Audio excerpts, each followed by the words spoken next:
Hello, everybody, and welcome to episode 179 of Crunch Time with the N3260 Duo. I am your host, Sam Godsey, and with me today, as always, is Tanner Dizon. Tanner, how you feeling tonight? I'm feeling pretty good, Sam. We're post deadline now. This is the season's on now. This is where we need to buckle down and win some ball games. A lot of teams got better. A lot of teams sold. Some stuck in the middle. I'm excited to talk about it. Yeah, absolutely. Speaking of the trade deadline, we may or may not have Brandon back on. If not, we'll record a little segment. But we're gonna hop into some headlines, do a give me five, as we always do this time of year. We talk about this and so much more on episode 179.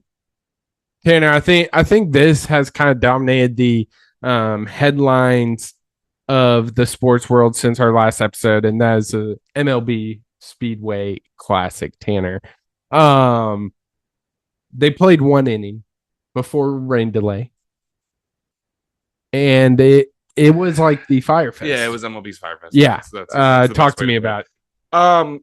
So first off, the stadium looked cool. Stadium very looked great. cool. It's one of those where like when they announced it, they'll be playing at the Speedway. I was like, who asked for this? Like, what? Then they built the stadium, and I was like, okay, this looks kind of cool. This looks kind of cool. Then the problems. I don't know why they started the game. Like, it was just nothing but rain in the forecast. For some reason, like they started it essentially knowing, I guess maybe hoping for some dark magic that the rain just stopped. Yeah, there was like everyone knew it was going to go into a delay. Mm-hmm. I can't believe they started it. I understand. I guess I understand. Like you really want to get the game in, but they obviously ended up making it up on Sunday. So like postpone it to Sunday. Yeah. I'm sure the weather report said it was going to rain like multiple days in advance. I feel like you could have made that move. Yeah. Help the fans out. They're like, hey, we're going to play this tomorrow instead of having them come and then running out of supplies. Yeah, I mean, everyone saw the concessions. They ran out of hot dog buns. They ran out of cheese sauce for your nachos. That's the only pictures I saw. I'm sure there's plenty more. My thing is like, how'd you how's that happen? Like, I don't. Yeah, you've seen crowds this big. like the only thing I could possibly think of is that maybe the rain and the delay like made people there longer, so they ate more than expected. But still, I don't. They've seen crowds this big. The one thing that will never understand is running out of supplies. Like, how is that not like? This is a major league ballpark. This is a multi-billion-dollar like league and company. Spending a little extra money and maybe having more supplies than not is so much more worth it than running out of supplies and the bad like I will never understand how that happens. And even then, there's something you can do with it. You can donate it. I mean, you could probably get it to another stadium nearby. There's a minor league stadium nearby that's like there's something you can do. I guarantee you. And how they don't order enough or have enough supplies will always be beyond me. But it just seems like it was a disaster. Which again, I appreciate the effort of playing games and like, obviously they did the Field of Dreams games, which I think everyone agrees is the best use of that. Why they don't just do that every year is beyond me. And then they did the the one in Alabama, the Negro League game. I think that's a great one. Yeah, you could do that. This one obviously had a little connection to baseball because it was just on a speedway. Yeah. So I think the other ones worked out better. I like the idea in theory. It just didn't really play out. Yeah, the Speedway did. I'd say, in my humble opinion, I'd say stick to the Field of Dreams, stick to the Negro Leagues, and that's where I just don't. Whose idea was this, and why? Yeah, I like it. Was cool in concept. Appreciate the effort. Didn't really work out. The other ones were so much cooler. Yeah. So is another failure, Tanner. But the question I got for you is, where is the worst place you could play a baseball game? Okay. Um, huh. It's a good question. Well, what I would say, just like the worst place is in the in the middle of a monsoon, which is where they were. Yeah, So either that or some place that's just like a million degrees and humid. So like maybe like I don't know, Death Valley could that's a be good one. could be a could be an interesting one. Do you have one in mind that would be the worst I place? mean, way back, the aircraft carrier basketball Oh yeah, games, which was that was all so cool, so cool, terrible. Like, so cool. Michigan State and UNC, right? I think I yeah, remember that game too. because they rocked camo uniforms. It's Yeah, it sick, was dude. just terrible basketball. Fun fact of the day, because growing up, our high school and our youth league, we were all green, like Yeah, dark forest green. So basketball shoes that my brother used, and then even I used because they were so cool that I literally, when he outgrew them, I used them yeah, myself. Were the Michigan State camo ones from that game nice. because they were so cool, the forest green, the camo. Anyway, but Yeah, yeah, that would be tough with baseball. And it Times Square okay, yeah, I see. probably won't be a great. A great place to play. Um, yeah, something congested like that would not be great.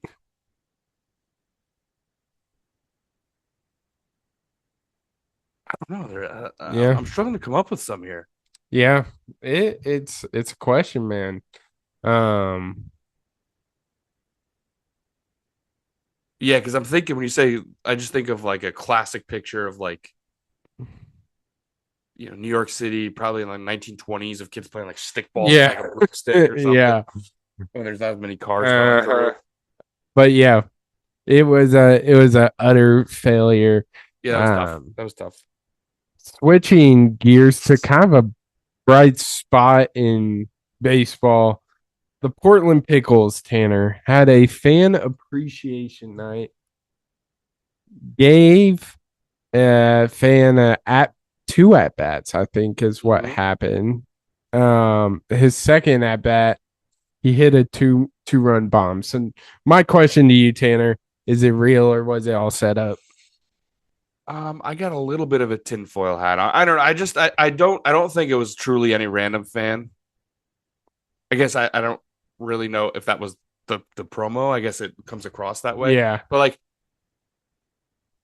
I'm sure there was some sort of truth in it, but like I'm wondering if they had a group of like, college baseball players or people who have played baseball so they could possibly have this. And I know he scored 2 runs. So the first one I think he may have walked or he hit a Yeah, I single. think he walked. But I know he came around to score on the first at bat and then he hit the home run. I don't believe it was any random fan at the stadium, but I'm sure there was some sort of pool of pre-vetted players that they chose and ended up winning and obviously hit the home run, which is still sick. Like Yeah. even if they got, I guess Shohei Ohtani or Aaron Judge and be like, all right, here's one at bat. If he hits a home run, that's still awesome. Yeah. Like hitting a home run in any one particular at bat is really hard to do. I guess two, but like hitting a home run in 2 at bats is really hard to Yeah. do. So like even if it was literally the best hitter on planet Earth, it's still sick. Yeah. Absolutely. I agree with you. I do think they had a pool of college players that could have been selected. Um, but it's still sweet nonetheless. Moving away from uh the baseball world of things for a little bit here. Um, Kib Williams there Mm, not having a great, not having a great I guess, what are we, great training summer, camp I guess. Yeah. summer. You had to see it. The net video. I mean, that's tough. Yeah, That's and then his tough. reaction after. Yeah, that was weird. That was weird. A lot of fans are concerned with that clip, understandably. but it is practice in August. Like, Yeah. No, it's if I'm a Cubs fan and my like Cubs, if I'm a Bears fan and my mental health and well-being is riding on whether or not Caleb Williams is a bust or not, yeah, I'm probably overreacting to this. Obviously I'm not a Bears fan, so like for me, it's just a young quarterback who's practicing in August. yeah. But yeah, I understand being concerned. Yeah, No doubt about it. absolutely. It's just so funny seeing all the And overreactions he's to it. just and he's someone that no one can just look at objectively because you either love him because you're a Bears fan and you're real excited about what he can bring, or you hate him because he paints his nails and he has a pink phone case. Yeah. And even his year last year, it was like half of them were like Caleb Williams is going to be the best, he's going to be an MVP, and the other half was like Caleb Williams is going to be a bust. It's like, well, can we look at this and say like, okay, he had an inept coaching staff. Um, he showed great moments. He showed that he was young. Like Yeah. I don't know. Like from looking at his year last year, I'm not confident in saying he's going to be a future MVP or he's going to be out of the league in 2 years. Yeah. Like, Exactly. I don't know. Like that's just what I saw. So like I feel like the takes have gotten way too crazy on Caleb Williams. Yeah, absolutely. Moving to some more recent news. As of yesterday, Tanner, the men and women's NCAA tournament is not expanding for the upcoming season. We did it. We did it. We did it. Shout out us. Shout out every one of you who agreed with our take. And again, when I say our take, it was everyone's. Everyone's except the NCAA. Exactly. Yeah.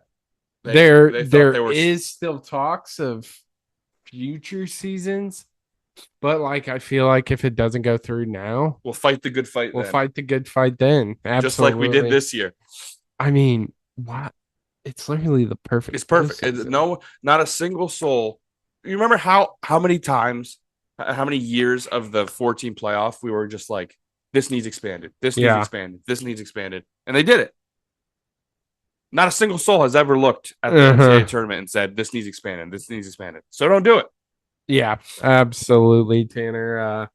Moving back to some football for a little bit. This came out late yesterday. The Cleveland Browns have another quarterback. Tanner. Yeah, QB5. QB, I want to say he's 6. Might even be 6. Real quick. Joe Flacco. He's 5. He's 5. Joe Flacco. Joe Flack. Dylan Gabriel. Shadur. Kenny Pickett. And yeah, now and Tyler Huntley. Future former Pro Bowler, by the way. So yeah, some damn respect there. I mean, if you have 5 quarterbacks, you don't have one. Yeah, it seems to be the but case. Shadur has been named starter. But then again, for the preseason game 1. So I was gonna say, but then again, you have elite quarterback Joe Flacco. Yep. You have former Pro Bowler Tyler Huntley. You have, if you go pound for pound, mock draft versus where drafted. I don't know if there's ever been a bigger steal in the history of the NFL draft than Shadur Sanders. Maybe they do have 3 quarterbacks, Sam, because that's a tough trio to beat. You know, that's a 3-headed monster. Absolutely. You didn't even mention Deshaun Watson. Come on now. Oh my goodness. Oh, so it is 6. It is 6, yeah, because Deshaun Watson wasn't on that tweet. Unreal. But Tyler Huntley is now Brown, and Teddy Two Gloves has made a return. Signed with the Tampa Bay Buccaneers. Teddy Bridgewater has 0 fans. Then I have died or stopped caring about football. Ooh. I love Teddy Bridgewater. It pained me to see to root for when he came in last year for the Lions in their playoff collapse, which I loved. Teddy's struggling. I did not love. But I just love Teddy Bridgewater. Yeah. I love him so much. It's hard not to love the guy, unless you're a Florida High School Athletic Association member. Yeah. Then providing for his students. What a tragedy. Yeah, absolutely. But last thing from the NFL, Tanner, this came out about a couple hours ago. Smelling salts have been banned. Yeah. Didn't honestly didn't even know they were using the NFL. I mean, makes I mean, I sense. figured, yeah, Makes sense, but like you don't hear about it as much as. Yeah, I don't know. I don't know. it doesn't. It's just like So, something that like, wakes you what's up. the Yeah. difference between that and like taking a shot of 5 hour energy? You're asking the wrong person because they seem Like, like the same thing to me. But I have a couple more in the NFL. yeah, go ahead. Because, and ironically, they have to do with our two teams. I feel like we do need to talk about Micah Parsons Yeah, officially. Now, obviously, with what's his name, Terry McLaurin, there's been some talk about requesting a trade versus demanding a trade. yeah. Even if he requested a trade, I feel like that bridge has been Oh yeah, burned and is currently in the bottom of the ocean. yeah. What? And frankly, I mean, granted, you might have a Cowboys fan. I understand it's a particularly unique situation, but from an outsider looking in, it seems like Micah Parsons is about as in the right as you could possibly be in the right. 100%. The only thing that's giving me any kind of hope is Myles Garrett did this a couple years ago with the Browns. Sure. Was super pissed at the organization. But the Browns GM, owner, whatever you want to call it, it's not Jerry Jones, who just outright put him on blast mere weeks ago. This relationship is completely severed. I do want to get the notes app to read that Yeah, because this is not your typical notes app. Really felt like you can feel the passion in this. So real quick, not real quick. It's a kind of a long notes app, but he said, "Yes, I wanted to be here. I did everything I could to show that I wanted to be a Cowboy and wear the star on my helmet. I wanted to play in front of the best fans in sports and make this America's team once again. The team my pops and I grew up cheering for way up in Harrisburg, Pennsylvania. Unfortunately, I no longer want to be here. I no longer want to be held to closed door negotiations without my agent present. I no longer want shots taken at me for getting injured while laying it on the line for the organization, our fans, and my teammates. I no longer want narratives created and spread to the media about me. I had purposefully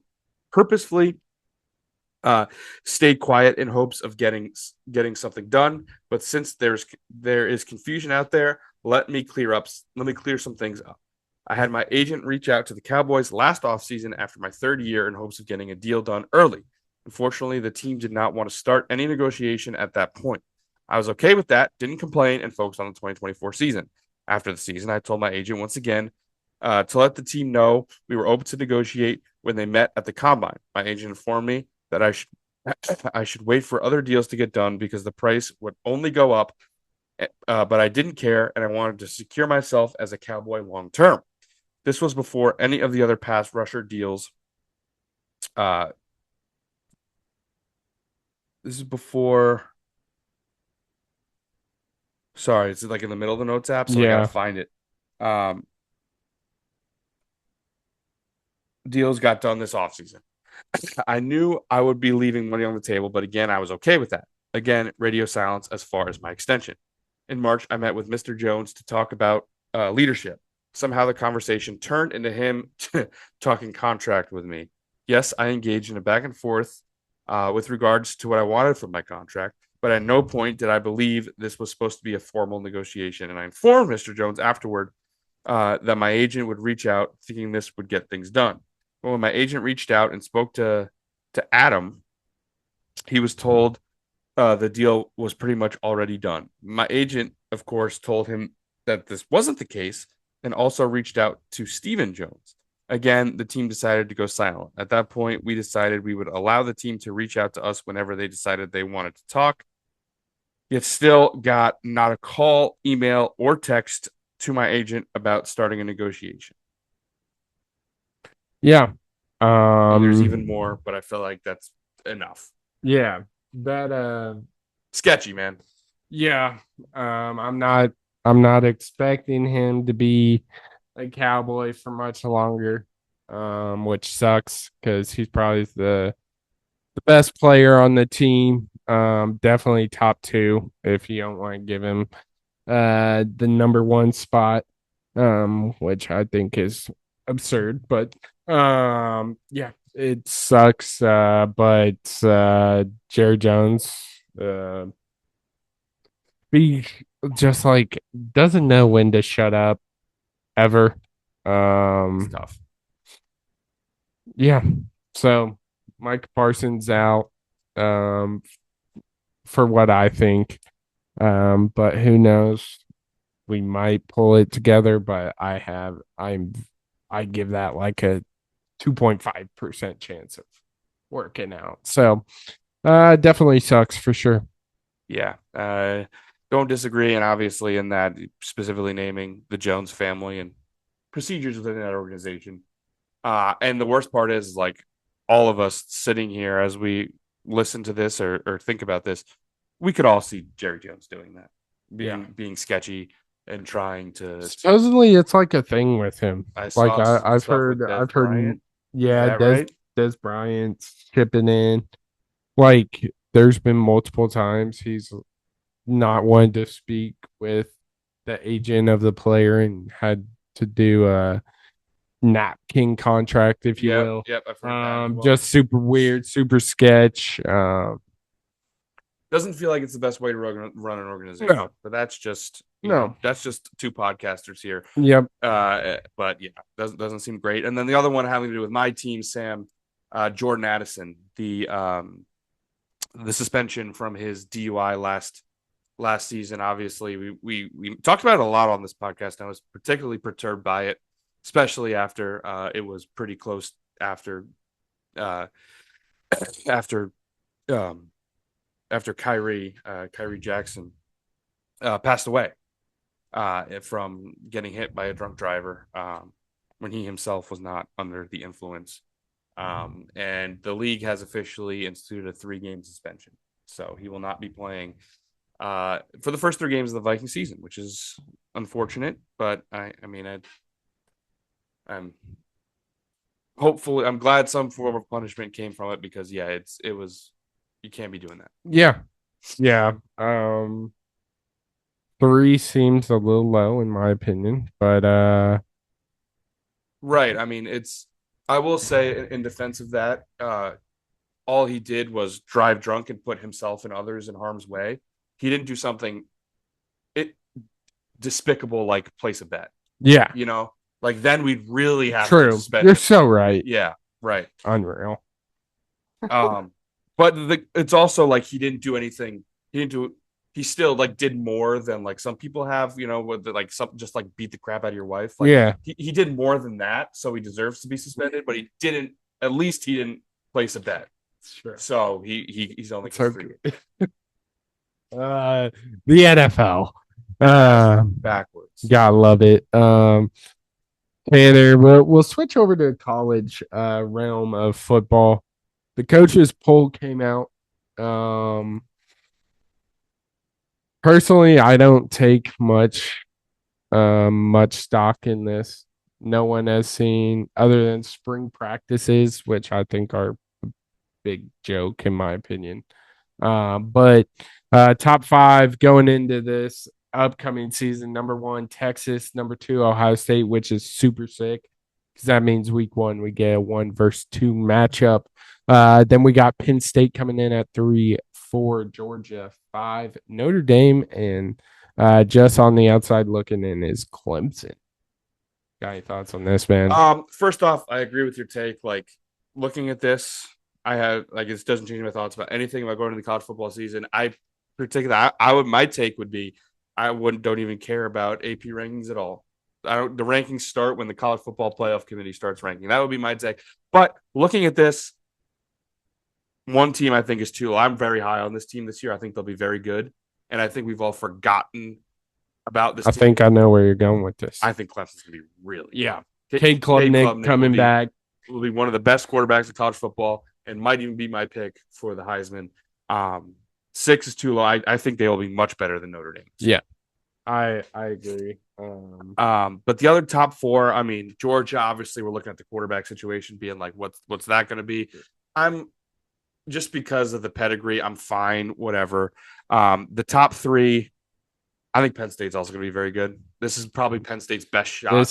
This is going to be a true test of because let's be honest here, Tanner. The big joke around James Franklin is he can't win in big situations. Can't win the big one. Can't beat Ohio State. This is by far his best team.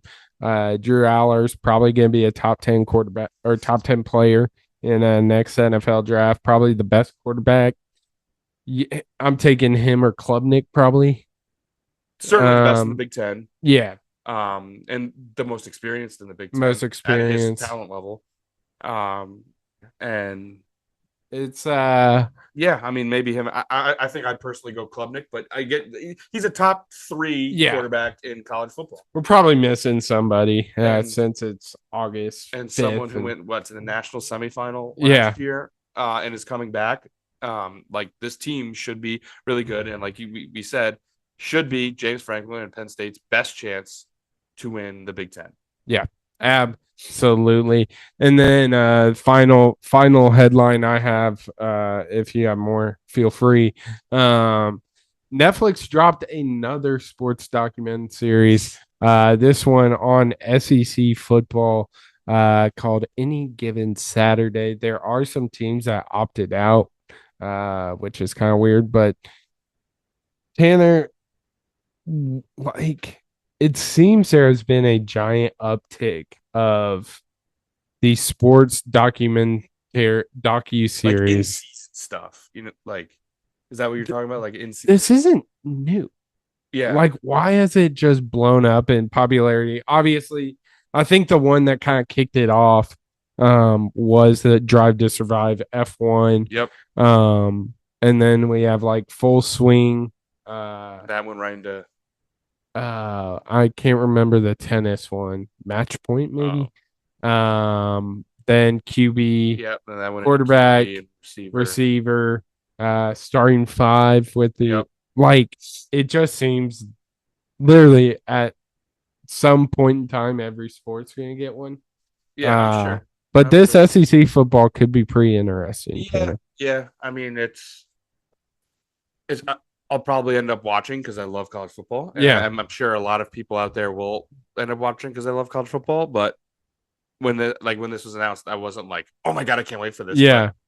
But I'll watch it. Yeah. Like, who am I kidding? I'll watch it. Yeah, absolutely. But you got any more headlines, Tanner? I think that's it. All right. That will wrap up headlines. We'll hop into the next segment here shortly. Deadline talk, baby. There we're good. Okay, now we welcome on for the second time in 2 weeks, recurring guest, Brandon Martelli. Brandon, we made some predictions last week. We covered what we were looking for going into the trade deadline. Of course, now we will do our post-deadline special. First off, buddy, how are you doing this week?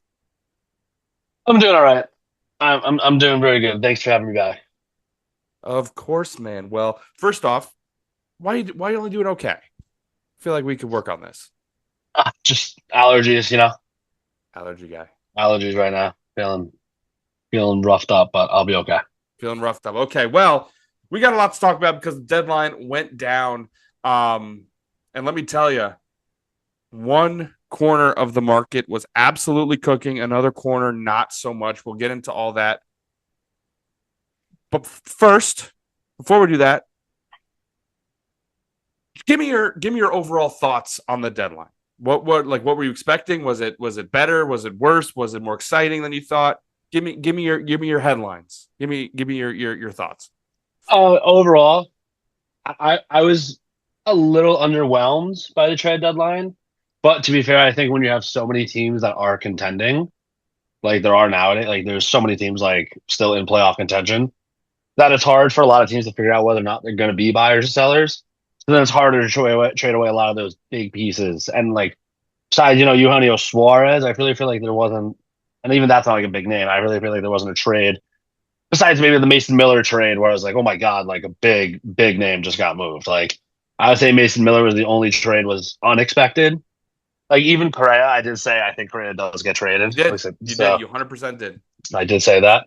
So I would say, maybe Correa, maybe Mason Miller, but besides that, like a lot of people expected to get moved, got moved.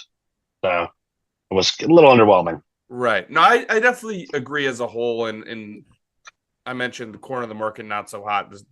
The way the starters were treated, definitely kind of a letdown. I think for me, though, what I will give this deadline is like we mentioned the Mason Miller move and the return he got. That was the first time where I legitimately saw a move and I went, oh, in a long time.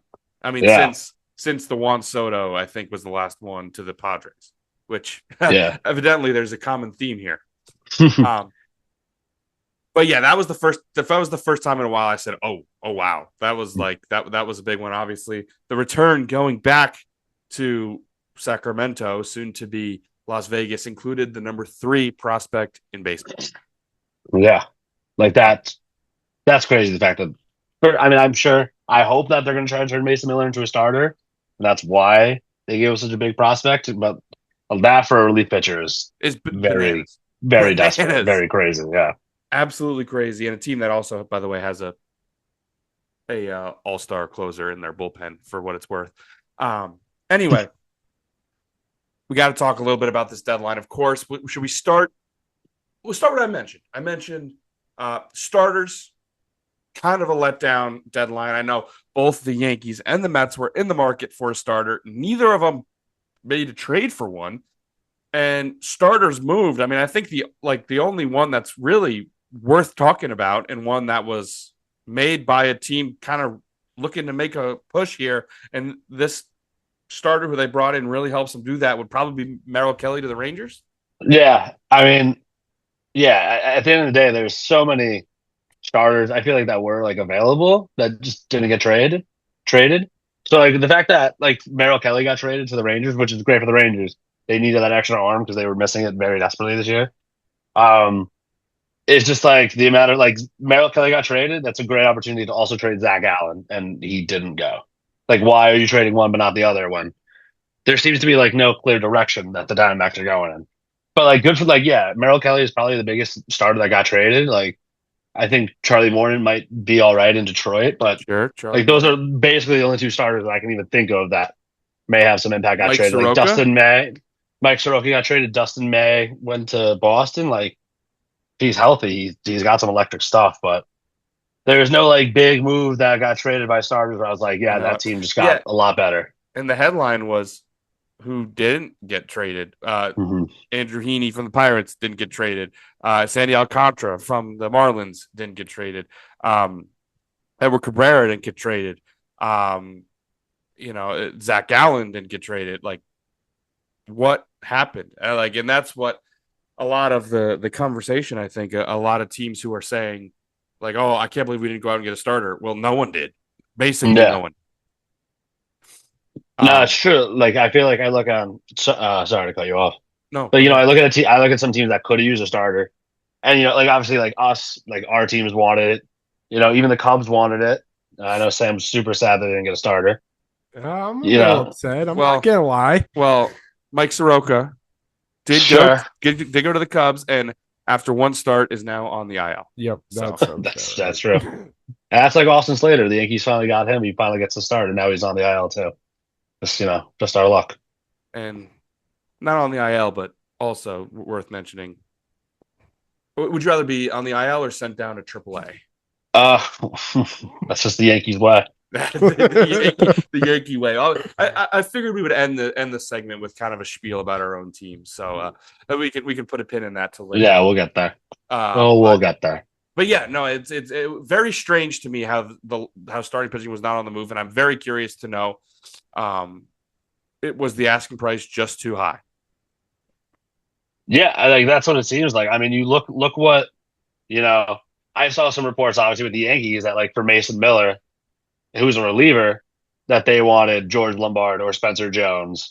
And then for the Marlins was for Sandy Alcantara, they wanted those same too. Like, I'm not giving up a top 2 prospect for somebody for pitchers who aren't like guaranteed. Sandy's still a question mark. Like who knows? Like Right. Those Zach Allen question mark. Like a lot of question marks out there that like I'm not giving up my top prospect for that. right. Like unlike the Padres. Right. The thing I would fight, like, yeah, it's a lot to give away for Mason Miller. I think what's unique about him though is he is the tip top of the market, and with 4 years of team control, and then similarly with Alcantara, like again, I'm not doing that move. That's why he probably wasn't traded. But like the former Cy Young, he's just such a question mark with the what is it over 5.6 ERA currently. So I agree with you on Alcantara. Like that's crazy. Mason Miller, I understand why the asking price was that high, and I guarantee you the A's were perfectly fine going in after the trade deadline, having them on his team. It's just Padres made the offer, and they felt like they were like, okay, yeah, we'll do it. So I get the Mason Miller one. Alcantara, I totally agree with you. That's crazy. Yeah, no, I don't get it. But in the end, yeah, a lot of starting pitchers stayed put.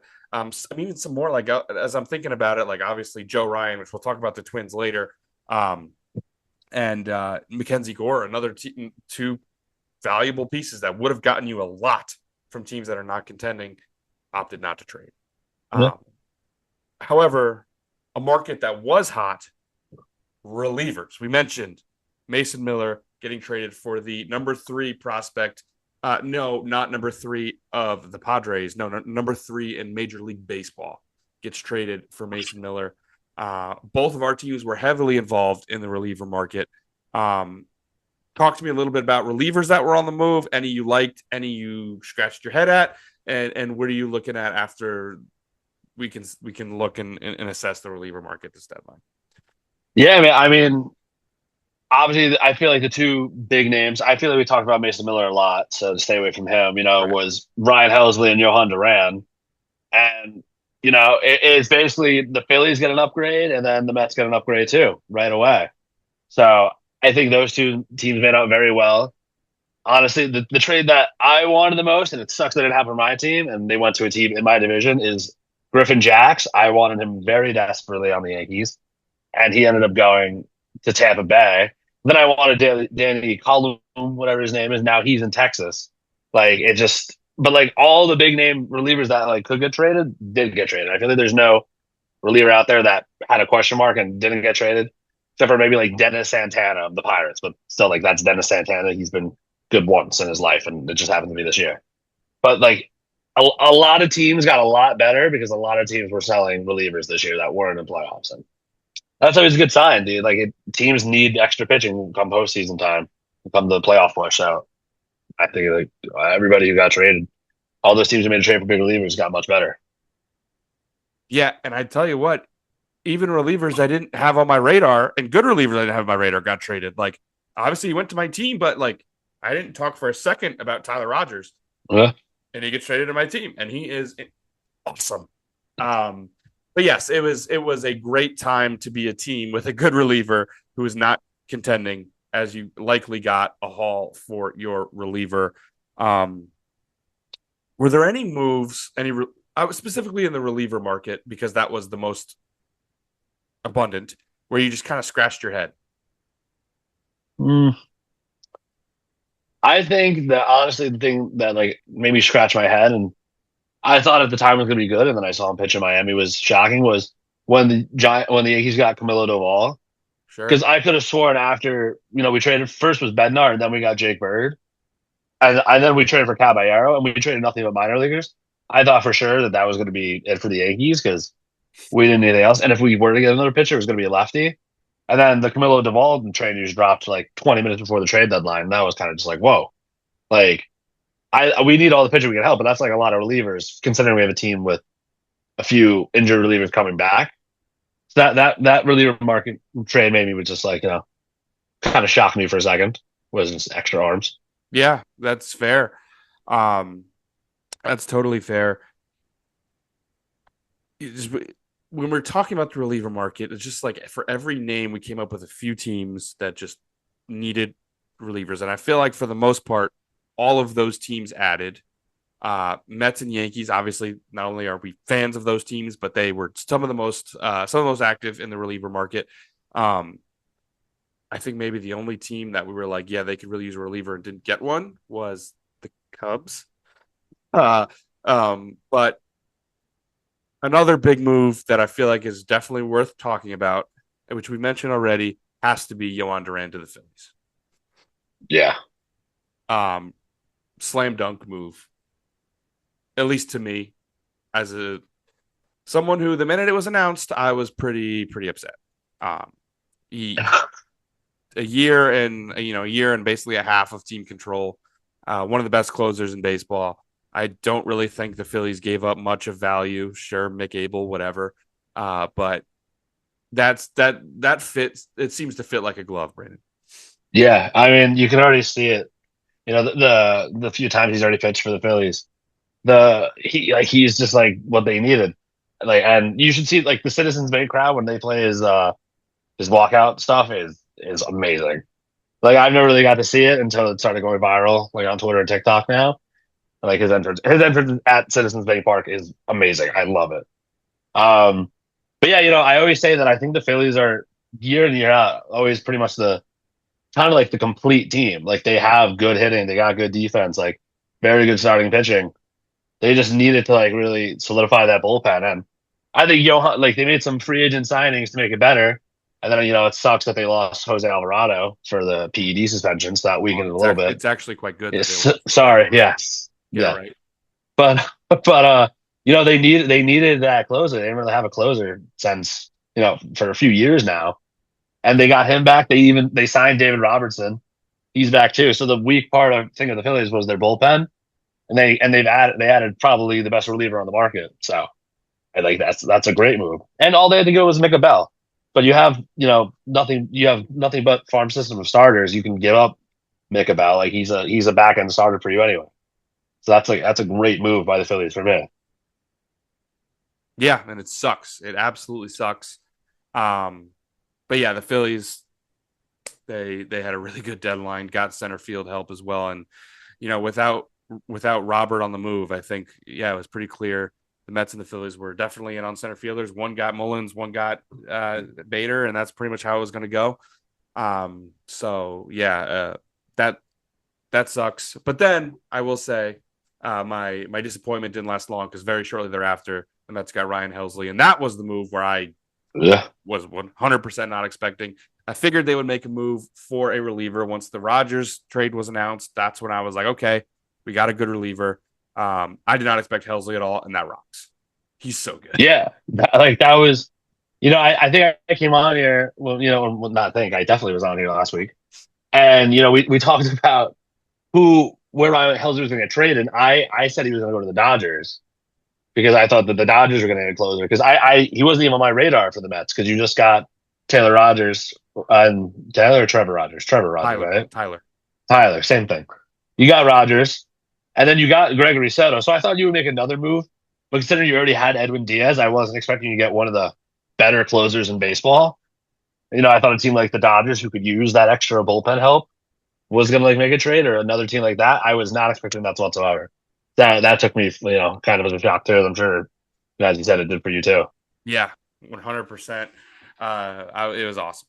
Definitely awesome to see. So now, it looks like our teams should have good bullpens going forward. Well, yeah, I said we'll get there. I said should. But I think the last kind of market to talk about here is the position players. Headline, of course, by Eugenio Suarez, and he goes back to Seattle. A pair of Arizona Diamondbacks on the corners go to Seattle, and this lineup looks a lot different now than it did a couple weeks ago. Yeah, man. I mean, Seattle, it's good to see that, they're finally like going all out. I feel like every trade deadline or like free agency, they make like a minor move, nothing crazy. But, when you got starting pitching as young and as good as the Mariners do, they have a pretty good bullpen. They've been needing offense in Seattle for years. And they got probably two of the best corner bats in the market. And I think that team is close to the Astros in the AL West, and I think that they're probably going to overlap them by the end of the year. You got them overtaking them? Yeah, dude. I mean, Carlos Correa is good and all. I mean, so he's going to be back on his cheating ways, so he'll be better. But I still think that I think they're gonna pass them. They're too. I think they're close with the Phillies as like kind of the most complete team in baseball. They got people who hit bombs. They got people who hit for average, play pretty good defense. They got good starting pitching, now a good bullpen too. Like they have it all. They have what it takes to win it. Yeah, no, I don't disagree with that. And it's every deadline we're on here. What the hell are the Mariners doing? Why don't they go all in? Well, this now we go. Now we go. Yeah. Obviously that move was counteracted. You mentioned a little bit Carlos Correa going back to the Astros. I didn't see that coming. Obviously there was some reporting and then it got serious. Um, I don't like it's a big move. Obviously he's a big name. I just I feel like Carlos Correa hasn't been that Carlos Correa for a few years now. Am I way off? Because I felt the reaction No. was like, "Oh my god, what a big move!" I was kind of like, okay, Yeah, I mean, he signed with the Twins. It's been a few years now since he left the Astros. Like yeah, he wasn't. So it's been some time. But it was odd to me that I expected him to get moved potentially because I believe the Twins are either selling or want to sell. So they want to probably get as much money off the books as they can before they sell it. So I always knew he was an option, but it was weird to me that he would only go to the yeah. Astros. Like it came You need to out a few factor the times. cheating He factor. would only he needs to. That's I mean that's not obvious. He's not cheating. I don't know what is. Only good on the Astros. Like let's go. But yeah, that move came as a surprise to me. Not so much that he got traded, just where he got traded to. That was my biggest shock about it. Like, does it make the Astros better? Yeah, but when that team, come playoff time is fully healthy, I don't, I don't really know how the layout's gonna be with, you know, Paredes at there, who's gonna play shortstop, Correa or Pena, who's DHing, who's where. Like, it just doesn't. It seems a little odd to me Yeah, that I agree. they went And into that. the move seemed very reactionary of just the Mariners made moves. They were like, we need, and then it just like all happened so quick. Like it was just we need to add a player. Carlos Correa will waive his trade clause if he comes back to us. All right, let's do it. Bang, and it Yeah, happened. It was like what? I don't know. yeah. No, I for a team that probably could have used more pitching than offense, it was a little odd that they went Correa. Like they could have probably got a starter or another reliever instead of going for Correa. It just didn't seem like a perfect match for me. Yeah, I do not. I do not disagree with that at all, and I totally agree with you. I like the Mariners in that division. Some more position players. I mean, it seemed like there was just a lot of stuff on the margins. Like your Yankees added a few lefty killers in Austin Slater, now in the IL, and Mets legend, former number one prospect in baseball, Ahmed Rosario. Mets added Cedric Mullins. Like again, it's a perfectly good piece.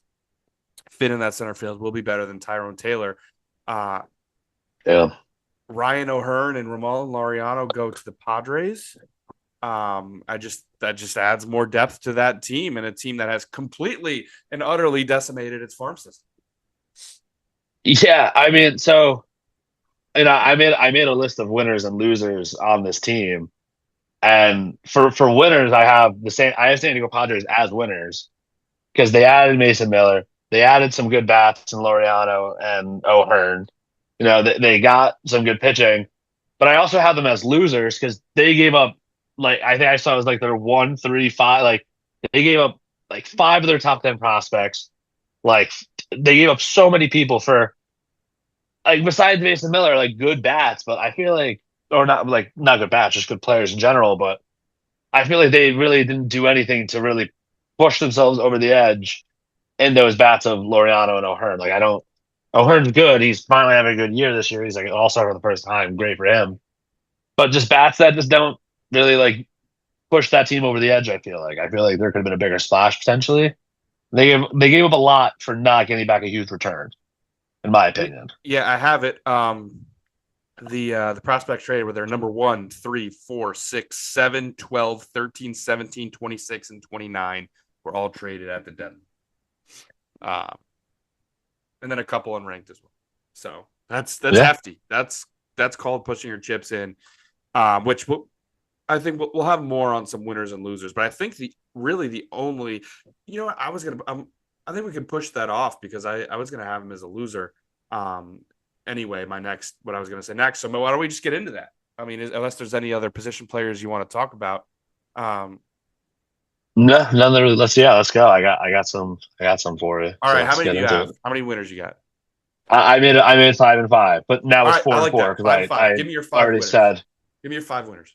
So 5 winners. I mean, we've talked about them a little bit. I said the Padres. We've kind of talked about them. I had the Padres. I had the Mariners as winners. I think a big win for the Mariners too is not only did they add Suarez and Josh Naylor, but they didn't give up like any of their top 10 prospects in the whole time.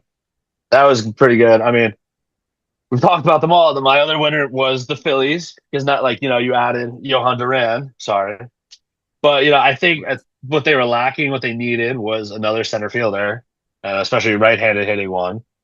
And they got Harrison Bader. I know he homered last night.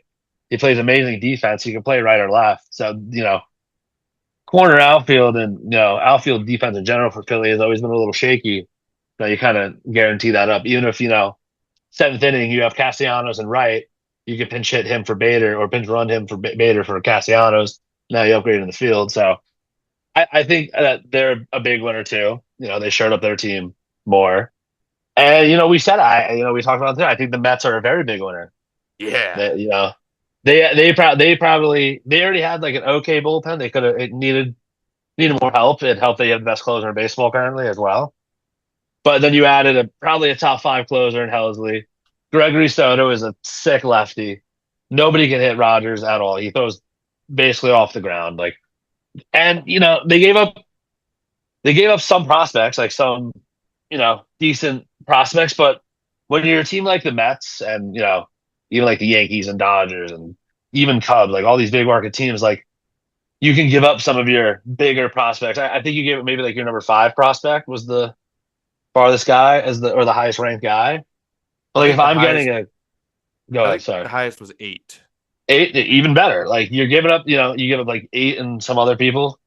Like you're giving up. It doesn't matter because you're in win now mode. These prospects mean nothing to me. Right. I want to say nothing, but they mean very little. So exactly that. And like, just real quick with the prospects, like specifically in the Tyler Rogers trade, that's the one where everyone was like, "Oh my god, that's so much." It was 3 players. Jose Butto, which was the one I was surprised. He had given us some good innings as a reliever. Struggled last year in the playoffs, but again, it's whatever. That's a guy that you can replace pretty easily in free agency. It was Drew Gilbert, a air quote center fielder who struggled defensively in AAA, will not be a center fielder in the MLB, has a 105 WRC plus in AAA, and is about to turn 25 years old. And when we traded for him, he was the piece in the Justin Verlander to the Astros. We got him back. He was our number 2 prospect at that time, and he in just 2 or 3 years he fell to number 12, and like he was just plummeting on our prospect list. And it just and it wasn't a Stearns guy. Our current front office did not make that move. And then the other one was Blade Tidwell, another guy, another draft pitcher who like is a back of the rotation guy who you can easily replace that in free agency. So I was totally fine with everything given up. And I legitimately think in my heart of hearts for about 12 hours, the New York Mets had the best bullpen in baseball. And then that was until other teams loaded up on their bullpens. And then now they are no longer the best bullpen in baseball. But I did think they had it for a little bit. So yeah, it's pretty cool to see. And I think that overall the Mets absolutely got better. And I love that. So was that 5 or was there? One last winner. Okay, one more real quick. Last winner, I think, when you look at all the teams, I think the last winner is the Oakland Athletics, just for the fact that you were able to give up the back end bullpen for some great prospect. Like you got third best prospect in baseball. Don't exist anymore, but I'm so sorry. I do. The like Sacramento A's currently soon to be Las Vegas, but I think the A's are big winners. The fact that you can give up just a closer. Yeah, he's young, he's got years, but giving up him for the third overall prospect and then some for a team rebuilding, 100%. I'll take Make that deal 10 times out of 10. Absolutely. 100%. I like that. Okay. I'm trying to think if there I mean, obviously we have the benefit of hindsight currently because we've seen some performances. I really did like what the Yankees did. Yeah, fair. In at the deadline. Obviously, it hasn't panned out as well as they would have hoped. Although, I mean, like Bednar and Duvall had scoreless innings last night. But other than that, I mean, I think we pretty much hit the big ones. Yeah, no other team really stands out as like a winner to me. Yeah, I Besides, guess I think just outside looking in, I do kind of like what the Rangers did. I think Coolum's a great pickup. Martelli can help them, but like yeah. again, it's like okay, you just made a Mhm. few minor upgrades. I don't think Texas is going to win the World Series, and I don't consider them a contender after their moves, but I do think they got better. Now the losers. All right, losers. I got number one is the Minnesota Twins. Nobody plays for them anymore. They just True. don't have like. I think I saw they traded. I think it was like 9 MLB players from their team. Like you traded the back end of your bullpen. I know you can kind of rebuild that in the farm system, but they got that. They traded all 3 of those. I don't even know if they got besides maybe like Micah Bell, like any teams like top like 8 prospect. I think it was all pretty low end prospects for their returns. And the like Um, 24-year-old catching prospect from the Yankees, who they said's like a good framer. Like, yeah, okay, yeah, like okay, great. In 3 years, sick. that won't matter. Take your Yeah, good framer. yeah, like great. It doesn't matter in 2 years. Um, but yeah, and I think like the biggest thing and like what I saw from reports was that like there's no identity with the Twins. Like a lot of players were asking, like Griffin Jackson, I think asked to be traded after he saw everybody else get traded. He's like, "There's no point in me being here." So there seems to be like there's something, obviously the Twins ownership, maybe they're selling, maybe they're not. They want to unload money, but they unloaded everybody, and now it's with some people who are still there, it's kind of just like what's the Yep. future look like? They don't know. Yep. They got rid of a lot of people for basically nothing. Like even like the Willie Castro trade, they kind of just sent them off. But he was a former All Star last year. Like, he's a good player. A lot of teams wanted him. They kind of just gave him away for nothing.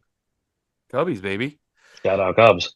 Yeah, no, I agree. It seemed like a quick turn too, just like an immediate like, yeah, which is just a fire sale, and then also not capitalizing on it. And I feel like teams would like a lot of teams likely would have overpaid for Joe Ryan out of just like, hey, he's available. This is a fire sale. Like I think the Red Sox made a lot of sense for Joe Ryan. I have no idea what the negotiations were like, but obviously that would have been a great spot. And you trade, I guess, yeah. I don't really know there. And Red Sox obviously were desperate as for the return for Dustin May was crazy, but yeah. Anyway, the Twins. The Twins. Well, number 2 is the Boston Red Yeah, Sox. I totally agree. Like number Totally 2 agree. right there. I'll I had them a little lower on my list, but we'll move them up just because it's perfect setup there. I think the Red Sox. 'Cause they have what it takes to go out and get a big name. Like they had that Joe Ryan thing for about 20 seconds. So you could have gone out and you could have got what you needed was extra starting pitching. They could have got maybe another bullpen arm or two, but they really don't have any offensive players to trade right now. They traded their biggest one. They kind of have like a nice young core right now in Boston and Alex Bregman. But you really needed starting pitching to help. Like you have a Cy Young candidate in Crochet, go get like that number 2, and instead of getting not that he's a number 2 per se, but a Merrill Kelly, a Sandy, He Joe would be. Ryan, He would be he in their he rotation. would be there, yeah. Instead of getting people who've done it or young players that have proven it, you got Dustin May who's coming back from another injury that he's literally out every other game. Who just hasn't been good. It hasn't been good. Then you got Steven Matz, who I think my favorite thing about Steven Matz was he had those hits on his debut as a Matt. Like that Yeah, was those 4 I hit know day on his debut. I That know him was better sick. as a hitter basically as a pit than a pitcher at this point. And like that was the 2 you got. Like yeah, they're MLB starters. They can eat up innings until maybe you get the playoffs, but it didn't really seem like Dustin May has some years. He's still young-ish, although he's added some years. It seems like because he's been out for so long that you could have got at least a young starting pitcher, and then Yep. but you got an injury-prone Dustin May and Steven Matz. Like I totally that's agree with the Red Sox. Totally agree. Give me your next team. Next team is the Chicago Cubs. Oh, tough. So sorry, it they made Yeah. like a lot of this cap space, and then they traded for Kyle Tucker. They traded one of their better prospects in Cam Smith for him. Um, and it's kind of seemed like they have the money and they have what it takes to go all in this year. And then they trade for utility outfield, utility player Willie Castro, and then Mike Soroka was like the pitcher they traded for. Yeah. And it all goes back to like what was the packages actually looking like for some of these players. Mm-hmm. But when your team like the Cubs, where you're one of the best years you've had in a long time since that like Rizzo, Bryant, Baez trio, you have prospects to trade. Like you can kind of go all in this year and then retain them. You're trying to please Kyle Tucker to make him want to stay. That was my and next. then you do nothing. Like now it's a question like, is Kyle Tucker even going to stay now because you didn't? You're not showing that you want to win. Yep. What better way to show your big prize free agent we're committed to winning than trading some players and possibly even trading some outfield prospects, being like, no, we don't need them. We got you. But no, You hold on to them. Obviously, the team is, and you have the red hot Brewers right on your tail. So give me your next loser. My next loser, the LA Dodgers. Yeah. I got the Dodgers. It seems like sometimes they just make trades to make trades at the trade deadline half the time. To show everyone like, hey, we're still here, Yeah, we're still, like the Dodgers, they're doing really good because they just have so much star power on their team that they're always going to be, basically first in their division. But like they have a lot of injured starting pitching. They have a lot of injured people in general. So for a team that has all these injuries, like yes, obviously injured people are going to come back. But the fact that you got like basically no extra bullpen help, no extra pitchers, their offensive players aren't really hurt, so that's fine. But you needed extra pitching, and you got none. Like I forget who the guy was that they got, like the Stewart guy, like Blake Stewart, Brock Stewart. Yeah. Like he's an MLB pitcher. That's great, but you needed a good amount of more considering how many people are on the injured list or just coming back from the IL for the Dodgers. So I would say LA is a loser for me too. Yep. And then last loser. Last loser. I mean, when I think of loser, I just think of teams that like are going for it and then didn't really make any moves. I'm gonna just throw the Tigers in there as a loser.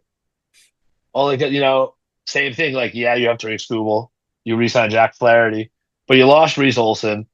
Casey Mize, I'm pretty sure is coming back from injury like last year. Like he's still young and is injury prone. You could have got more starters. It's the same thing as you could have got starters. Yep. Instead of getting like the big names, like I said with the Red Sox, you got Charlie Morton. Yeah. And he had a hell of a game on Sunday night against the Phillies. He only gave up like 1 run through 7. Yeah. But you're asking for a lot from like a 41-year-old Charlie Morton. And then you could have got some extra bullpen help. Yeah, could have got some extra bullpen help. You got like Kyle Finnegan, I think, went there. Yeah. So you could have you could have made a big splash to try to prove to people that we're here. But instead of making a big splash, you just kind of stayed afloat. So I would say the Tigers are my last loser. Yeah, I mean, if I could throw in some more, I just want like teams that I think should have done more on the selling. Like the Pirates, I just don't think I agree with their deadline. Why is Tommy Pham still on your team? Why is Andrew Heaney still on your team? Especially for like not a lot of pitchers got moved. A lot of teams will be willing to trade you something for an Andrew Heaney. That's something you should probably do. I don't really know what the White Sox are doing. I have no idea why you would hold on to Luis Robert. No idea why. But they decided to. And then the Braves, like another team that had some pieces that really could have, but instead, what they traded for 2 starters? They traded for Carlos Carrasco and Eric Fetty. It's like, what is going on here? Yeah. So really, really bizarre stuff. But I definitely agree with your losers, and I had some more on the other side of things there. Okay, we'll wrap up the trade deadline talk. Of course, we mentioned it earlier. Got to talk about our team. So, Brandon, talk to me about your new Yankee Yorkies. It's at the end of the day, in theory, we got much better. And, I went with the trade deadline. I do include the Ryan McMahon trade as well as part of that deadline. Of course. So, we have a third base was literally like we were basically last in almost everything at third base. Oswald Peraza, was literally just a corpse playing third base. He was a good fielder, but he was hitting like 160. Like he could not hit the ball. So anything would have been upgrade. Ryder Command's been playing awesome defense. Has been actually hitting the ball pretty well. He's been, last game or two, it's been struggling, but overall, like I love that trade. Didn't give up much.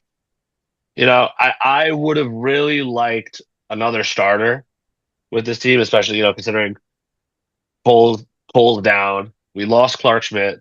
You know, uh, Luis Gil is just coming back. Marcus Stroman, thank you for your service. Got DFA'd. Like we don't really have many starting pitchers. I would have loved Merrill Kelly. I would have loved Sandy, obviously, but we didn't get the starters. And I would say we probably have a top five bullpen potentially with these moves. Like David Bednar and Camilo Doval have been all stars, relievers. They've closed a lot of games.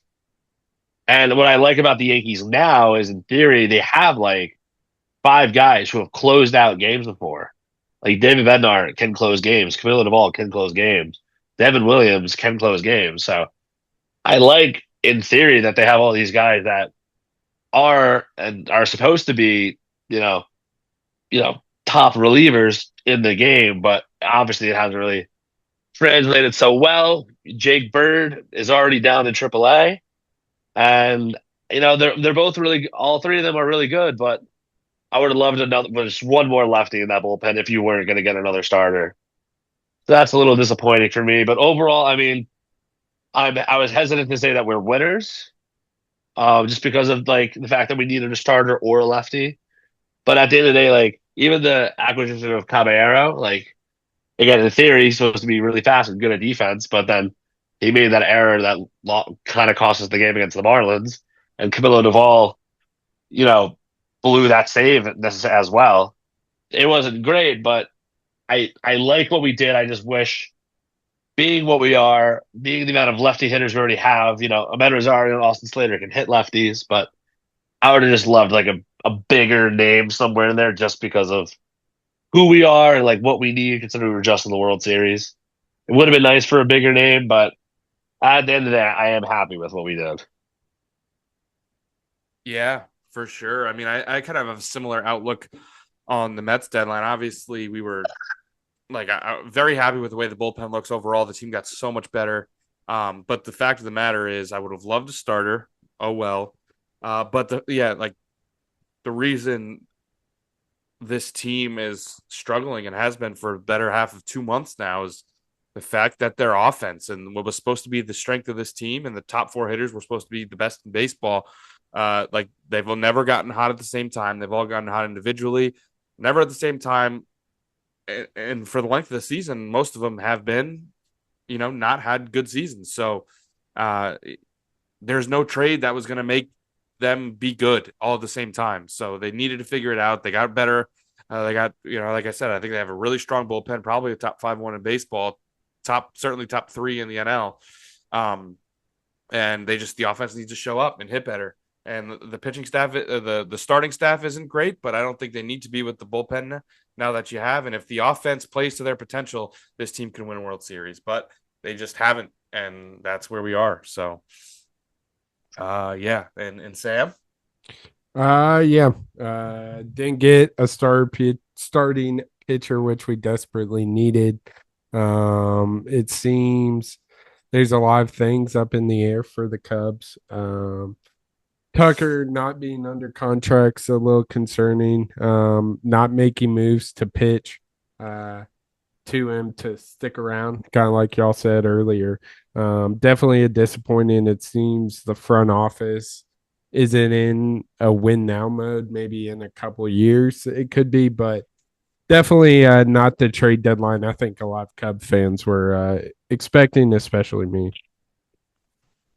Yeah, everything we said, I can't believe. Like I love I really do like the Willie Castro move. I think it's exactly what they need, just like a utility guy, but at the expense of pitching is crazy. And they desperately needed pitching for sure. But any other final thoughts on the deadline? Either of you? Nothing? No, Beautiful. All right. Yeah. That wraps up our deadline coverage, the pre and the post deadline special. Yeah, pretty good stuff. Now the season, now the season, it's on. I've officially allowed myself to start scoreboard watching, and yeah, it's now it's go time. So, what do you say we get into a little gimme 5 to wrap up the episode? Brandon's gonna stick on for this one as well. This is his third now, so pretty exciting stuff. But we have got gimme 5 things that are embarrassing that shouldn't be, things that are embarrassing for no reason. I'm liking this gimme 5. How do we want to do order here? Do we have voting like on who won the last one? Like, do we know who won first, second, third? We can just do that. No, No, not enough good. people vote, unfortunately. I voted for myself. Yeah, I think you're the only vote. So All right, so I won. I'll choose. So which one do you want to go then? No, I'm going to stay. I don't know this one, so I'm going to go back to what I did last time. I'm going to go with number 2. I'm going to pick right in the middle. Split cheeks. And then I'll go first. Okay, I'll go first. go for it. Okay, because in this, like what came to mind, I think there's something that is like I hate it when this happens. I absolutely hate it. I think it's the most embarrassing thing. And it instantly came to mind. My 1-1, getting happy birthday sung to you is a bottom 5 experience. It's awful.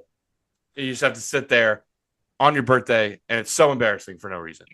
Yeah, no, that's very good. Fantastic pick. That's very good. What I'll go with is what I think is really embarrassing. And, like, used to happen to all the time, especially like back in like high school, is just like, like seeing someone from very far away, and you're gonna meet up with them. Yeah, you gotta walk towards them. Yeah, either like even nowadays like a coworker, like even if I see a coworker, down on the other side of the parking lot, like we'll wave, and now we're like awkwardly walking to the same place together. Or like you see your friend from afar, you're both just like staring at each other, waiting, that 40 seconds to meet. Super awkward to me. So I'm gonna go with that. That's a good pick. Yeah, definitely I've had that happen a couple times. For my first pick, this is pretty common for me at least, and it's answering to a name that wasn't meant for you. So like when you're waiting on food, someone yells Sam and it's just another Sam. That's pretty tough. So that's my first pick. And then my second pick is the quick jog you gotta do when someone holds the door too early. Yeah. That was good. That's good. Of course. A classic. Yeah. And yeah. Got it. Because then you're like, oh no, I'm good. And they're like, no, we'll wait for you. Come on. Yeah. Then it's just even more awkward. You're just like, no, go ahead. And they're like, no, it's fine. And then it's just like, yeah. And you're just like, get me out of here right now. That's a great pick, Sam. Actually, very much. Thanks. Way better than triple dipper pick last week. Yeah. All right. I don't know what to go. I'm gonna go. It's very awkward. It just happened to me last week. I think it's really awkward when you come back from after you're done bowling, when you finish your turn bowling, and like you just no matter what happens, unless even if you get a strike, literally everybody in your friend group is just staring at you, just like you just have to walk back to them. It's very uncomfortable for me. Might not relate to everybody, but ugh. Okay, yeah, for sure. Sounds like you like it. I'm gonna go with for my second pick, I'm gonna go with saying goodbye and walking the same way. When you say goodbye, then you each walk the same way. It's really not that big a deal, but it feels super embarrassing. And then that's a great pick, by the way. What? That's a great pick, by the way. I wanted to throw it out there. Thanks, I love that pick too. I just wanted to say that. Thanks, appreciate it. My next pick is going to be when you're in the bathroom and someone knocks on the door and you have to say it's occupied, or like do some sort of to let them know that you're in there. Yeah, especially when you're pooping. Yeah, yes. Make sure you have to let them know that you're occupied. That's good. That's tough. That's really tough. That is embarrassing. Yeah, that's That's really good. For my third pick, the moment when you don't know if it's a dap, handshake, or hug. Yeah. Don't you Like there's no way of knowing going into it. So it's just super awkward and definitely a little embarrassing for sure. Um for my fourth, um when you get up to throw something away in a trash can and you miss and gotta get your rebound. Yeah. Yeah. So that's my fourth pick there. You think you're super cool and you're like, I got this, and then you miss, and yeah. Yeah, reach to pick it up. Yeah. Feel that. All right, me. I'm up again, right? Yes. I'm gonna go with when you're when you need to get to like your seat at like a concert or like a game. There's like everybody's like you're in the middle of the aisle.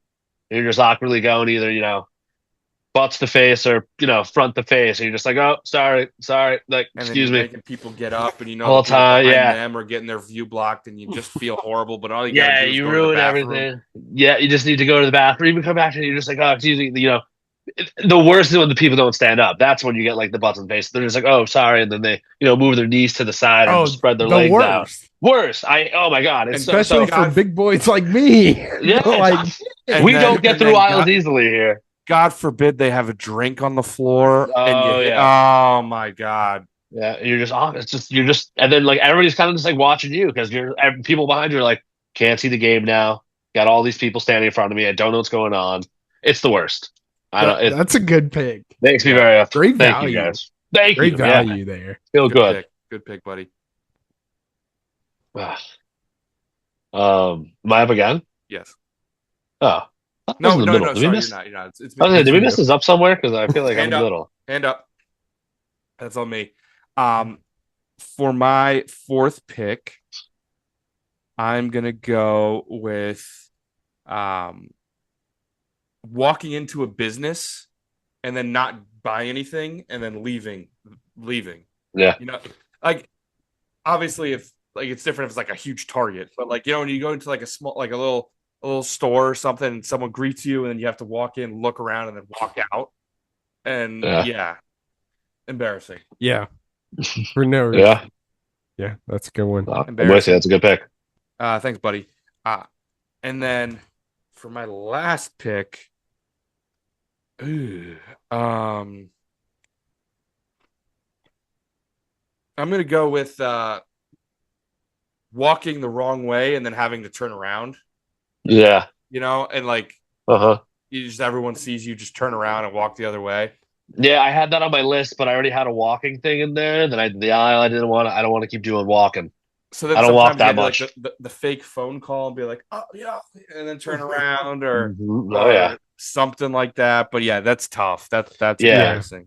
A big move I do is I walk out. I know I forgot something. I like pat my pockets. I'm like, oh, I can't believe I forgot that. Yeah, that's a good one. Can't believe I forgot that. Walk I might pick back. up on that. Yeah, then I go in there and I pull like one pocket out, be like, not in there. That's I use that one. Is it back to me or is it Back to Sam? you now. Yeah. Okay. I had it too. I lost what I was gonna go with. Oh no, I wrote it down. Where's my list? Oh, okay. So like when you're like at a restaurant or really anything, mostly like when I'm at a restaurant, this happens to me all the time. Or even like if I'm on the phone trying to order food, and like I don't know how to pronounce whatever I'm ordering. Like they have something fancy on the menu, and you're like you're in front. Even if you're like, let's say it's like on a date and you don't like even know the person, guy or girl, I don't judge. And you just mispronounce whatever it is that you're saying. Like it's the worst. Like it's just so awkward to me. Then the waiter is normally think they're better than you for some reason. It's always just it cringes myself just thinking about it. Ugh. Yeah, you don't want to actually call pasta fagioli pasta fagiola in the restaurant. That would be tough. I know. I low key feel some of that too because sometimes at work, like if I'm calling like a city, like someplace I have no idea where, like I always like I'm scared I'm just gonna completely mispronounce it, like if you call like a Yeah. government or something. Oh, So, yeah, I feel that. It's a good pick. Is it my last Thank pick? you. Leave it your last pick. Last pick. This one I personally don't think is that embarrassing, but I think a lot of people do. Okay. And that is going to the movies alone. That's so embarrassing. I would never. Yeah. Here's I think that's a thing a lot of people think that is embarrassing, but should. I Yeah. do that all the time. All the time. Oh, yeah. Nobody knew that. I didn't know that. That's so Brutal. fun. It's funny we talk about that all the time. I do it all the time. He hates it. I really want to see Fantastic Four, and Tom's away this weekend, so I haven't really been able to see it, and I just refuse to go by myself. So I'm just gonna wait till it's on Disney Plus, I guess. Just gonna wait till it's on. I'm never gonna see it. Oh man, So I feel that's a good pick, Sam. I like it. Yeah. Evidently, people do think it. Yeah. Yeah. All right. Everybody got honorable mentions for me. I mean, I have a few. I think saying like when you're talking and somebody says like "what" to you, like they generally just didn't hear what you said, but now you're just repeating like the whole story you just said. I feel embarrassed. Honestly, in both ways. Either you're not listening, or you're talking and nobody's listening to you. I feel like that's very awkward. But at the same time, it's like they just generally didn't hear what you said. Yeah, but then sometimes you're also not sure if they're like if you say something out of pocket, they'll be like, "What?" But also if they couldn't hear you, that's like what. So you don't know what type of what is that? Yeah. It never happened to me because I'm stupid. But when it happened to other people, I thought it was funny. When you're the first person to hand in your exam, or you're just like waiting there until everybody else hands in their exam because you're done. But you don't want to you don't want to like think you're too smart because I was not smart. But if I finished the test first and I was the first one up there, they either think I got a zero, like they all probably thought I got a zero. That's super embarrassing for me, which happened a lot. I Probably. get that. Yeah, we get it. Sam and I are super smart, so we get it. Yeah, exactly. Happens to us a lot. I mean, I can think of a few more, but if you guys got any, Go ahead. by all means. Going to a restaurant alone when traveling, I feel like can be kind of embarrassing. Shouldn't be because a lot of people travel alone. Saying you too when the gate agent says have a good flight. Oh yeah, it's the worst. Saying you too for something that doesn't apply. My worst one of that is once someone told me happy birthday, and I said yes, that happened to me too. I had a balloon on. It was like fourth grade. I had a balloon in my backpack. I was going through the lunch line. He was like, "Happy birthday, Brandon!" I was like, "Thanks, you too." I was like, "Yeah, that was my worst one. That was the worst." Yeah. Say, do you Tanner remember what Red Lobster when I said 6 inches instead of 6 ounces? Yeah. Oh, it was super embarrassing. You wanted the 6-inch steak. I wanted the 6-ounce sirloin. I got the 6-inch sirloin. I was so embarrassed.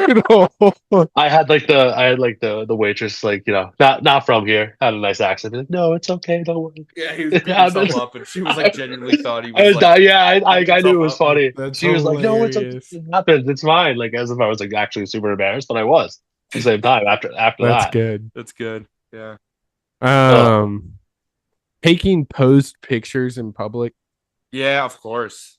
Just embarrass like, oh, stop. Don't walk in front of me. Weird. This one is just kind of funny to me. Tripping. Sorry, I'm clumsy. Tripping. Then sometimes you gotta get like that little like fake jog in afterwards. Yeah. You can try to sell it up. I'm with you, man. Yep. Wearing something with a small stain only you notice. Being the last one to clap or laugh. Yeah, that's a really good one, actually. That's a really good one. The laugh is brutal because then everyone's like, "Why are you laughing?" Like that one's brutal. Yeah. When your card gets a read air, that's just yeah. I'm not broke. You're like, I got money, bro. I had a card get declined. Yeah. And then when your stomach growls. That's my Yeah. last honorable mention. Yeah, those are pretty good. Yeah, I got some. I mean, there's one that I didn't pick because it was too similar to the happy birthday thing. I think also opening presents in front of people. Yeah. Like even if you genuinely enjoy the gift, you're so in your head about did I react enough? And then Yeah. it's It was just on my list. I had it. I'm with it. It was on the yeah, list. it's a disaster. Another one that was along the same lines, I was deciding between either walking into like somewhere and not buying anything, or like you go to like a restaurant and it's closed, and you like you walk up to the door, you try and open it, it's locked. Maybe you look in, like that's embarrassing. Yeah. Yeah. No, I used to go to Chick-fil-A on Sundays so many times by accident. It was always the worst. It was always like a 20-minute drive from me, and like it sucked That's crazy. so many That's tough. times. I had a rough, Saturday night before, so Sunday nights weren't always the easiest thing for me to do, And or Sunday mornings. just like speaking in class, like because like asking a question, embarrassing asking a question. When you get called on, you get it right, okay, nerd. You get it wrong, idiot. Yeah, Idiot. It's just embarrassing, man. Yeah. Any No. sort of speaking up in class, embarrassing. Correcting a wrong order, it's like this isn't what I asked for, but obviously there's a way. Whenever if you do it like a dick, obviously that's terrible. But like you could ask politely in a way that's completely okay, but it's just embarrassing. You feel like an asshole. Yeah. I usually just accept it. Yeah, some people I'm too do, scared. man. They're just I'm like, too all right, this scared is what of- I'm eating. Yeah, I'm too scared of social interactions. I'll just take it. And then my last one, something very niche. You can see why I didn't pick it, but I think it's one of the most embarrassing things you can do: trying to pick up a ping pong ball. I'll take your word for it. I don't.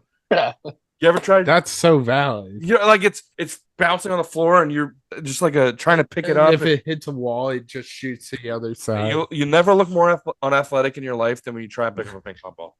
That's fair. I'm with it. I can see it. I think putting on like a golf ball too sometimes is like is a little weird. Just like bending over, showing your ass to your boys. Yeah. Like it's a little awkward to me. Maybe I'm putting it down wrong. I might be putting it down differently, but or even if like you go to squat, like I don't know, it's odd to me. Same thing, same style, balls. How you doing? Yeah. Oh, for sure. I have one more. I have one more I want to mention. I'm looking at my list now, and it's really it happens to me a lot because I wear Hey Dudes to work, and sometimes when I'm like when I'm walking down like the halls of my building and my shoes squeak, and like it's just me, it's dude, because like you don't know. Like, I'm thinking to myself like, how loud actually is it? Like, is it actually that loud, or am I just hearing it? Yeah. And like then I'm just like having this battle with myself. Like at the end of the day, like it's just the shoes. Like I can't do anything about it. And then you get somebody who's like, stop squeaking your shoes. And then like I can control it. I had a math teacher back in the day. He yelled at this kid. He's like, yo, stop with the squeaky shoes.